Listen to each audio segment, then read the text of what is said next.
एक सवाल आपने पूछा, नॉट फाउंड सूटेबल, ये बहुत पहले से चल रहा है। ये तो केवल एक बचाव का रास्ता है, मेंटेलिटी लोगों की नहीं है। उसका उदाहरण, जब नॉट फाउंड सूटेबिलिटी की बात आती है, पहला बैच आज़ादी के बाद निकला IAS का, तो उसमें टॉप पे नंबर 1 अच्युतानंद दास थे जो रिटर्न में सबसे ज़्यादा मार्क। दूसरा उदाहरण आपका टीना बॉबी का रहा।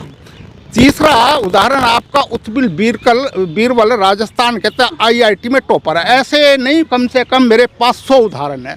अब आप प्रॉब्लम कहाँ है? प्रॉब्लम ले लो, यूपी का उदाहरण देता हूँ। MLC और MLA के लिए तो कोई योग्यता नहीं है, नॉट फाउंड सूटेबल।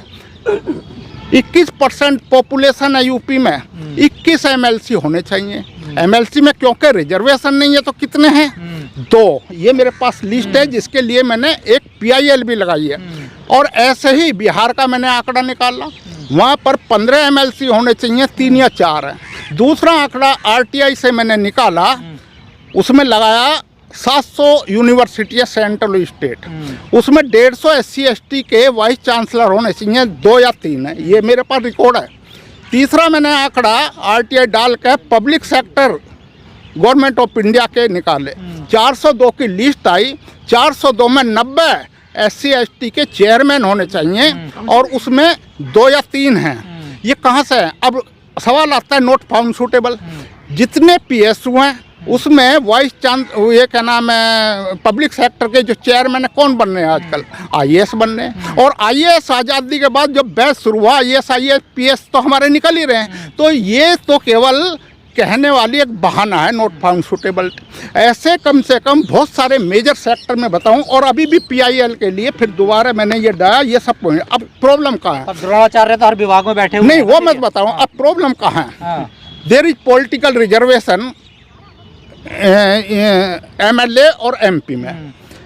अगर उनको वोट डालने भी दिया जाए तो MLA 87 यूपी में SC कोटे के जाते हैं, 5-6 MLC तो वो चुन सकते हैं, क्योंकि वोट वो उस तरह से डालते हैं जहां पार्टी व्हिप कहती है। अब क्या आता है, ये क्यों नहीं आवाज़ उठाते हैं? इसकी बात बता दूं।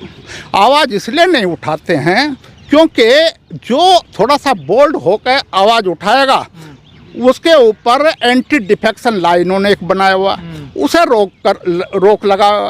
अब क्या है प्रॉब्लम? कहाँ है प्रॉब्लम? देखिए यहाँ पर भी एक बहुत बड़ा SC ST का जो रिजर्वेशन है, मैंने RTI डाली इलेक्शन कमीशन ऑफ इंडिया में पिछले साल। पूछा भाई बताइए SC ST की पॉलिटिकल पार्टी कौन कौन सी है? जवाब था कोई पॉलिटिकल पार्टी नहीं है। दूसरा सवाल पूछा, वो नियम बताइए under which they are fielding the candidate on reserve seat. जवाब था कोई वो नहीं है। इन दोनों को लेकर के मैंने जब अध्ययन किया तो पाया ये तो सबसे बड़ा घोटाला तो यहाँ है। जो रिजर्व सीट से जाते हैं टिकट जीत करके, they act as a agent और political party act as a principal. अब सवाल आता है that legal identity of political party that is ruling the identity of SC ST। Political reservation क्यों दिया गया? क्योंकि मेंटेलिटी लोगों की इनके खिलाफ थी, इसलिए पॉलिटिकल रिजर्वेशन। अब पॉलिटिकल रिजर्वेशन का उद्देश्य क्या है? लोगों की बात, SC ST के लोगों की बात पार्लियामेंट में उसमें सुनी जाएगी, कुछ इनके काम होंगे। अब सुनी क्यों नहीं जाती है? क्योंकि जो जीत करके जाते हैं वो एक्ट कर रहे हैं। अंडर सेक्शन 182 उसमें क्लियर लिखा हुआ है प्रिंसिपल और एजेंट बोथ आर डिफाइंड। अब एक आइडेंटिटी जनरल आइडेंटिटी में कैसे काम कर सकते हो? वो तो मेंटेलिटी पहले से ही खराब है। ये सारे फैक्ट्स मैंने लिखे हैं इसमें, दोबारा फिर PIL डालूं। प्रॉब्लम है, अब इसका सॉल्यूशन क्या है? जो ये पॉलिटिकल पार्टी रिजर्व कैंडिडेट को सीट पर खड़ा कर रही हैं, ये अपना जब कोई नियम नहीं है इनकी आइडेंटिटी, ये जबरदस्ती खड़ा ना करें। ये जब रुक जाएगी तो निर्दलीय जीत कर जाएंगे, कोई भी जाएंगे।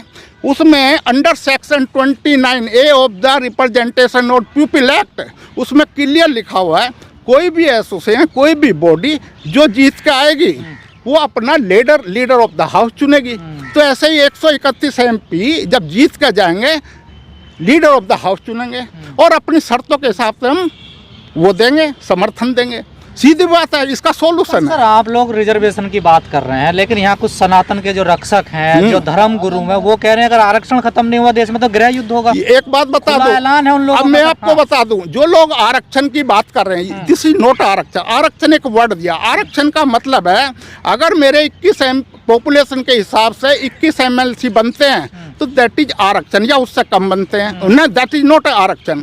अगर उससे ज़्यादा बनते हैं, 21 की जगह मान लिया 30 बना दिए, दैट इज आरक्षण। अब ये तो केवल रिप्रेजेंटेशन है, ये रिप्रेजेंटेशन है, ये आरक्षण तो है ही नहीं। इनकी तो पॉपुलेशन से ज़्यादा कभी मिला ही नहीं है कुछ। This is representation. और सुन लो, और जो रिप्रेजेंटेशन की बात है, अब जैसे MLC का है और जैसे चेयरमैन का, उसका ये भी एक कन्फ्यूजन है। एक वर्ड लिखा है जहाँ पर रिजर्वेशन की बात कही है, कॉन्स्टिट्यूशन ऑफ इंडिया में कौन सा वर्ड है? Administrative efficiency. एडमिनिस्ट्रेटिव एफिशिएंसी, उस वर्ड को बना करके नोट फॉल सूटेबिलिटी का ये वो करते हैं।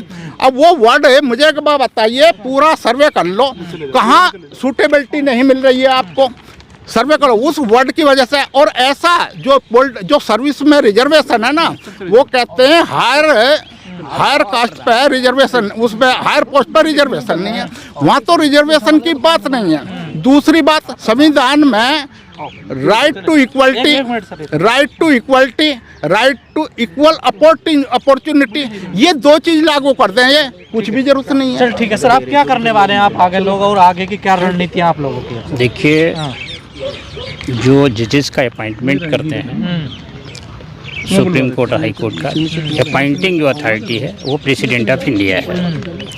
कॉलेजियम सिस्टम एक रिकमेंडिंग बॉडी है जो रिकमेंड करती है सरकार को, और सरकार उसको देखती है और वो प्रेसिडेंट के पास भेजती है, और प्रेसिडेंट उस पर वारंट ऑफ अपॉइंटमेंट जारी करते हैं।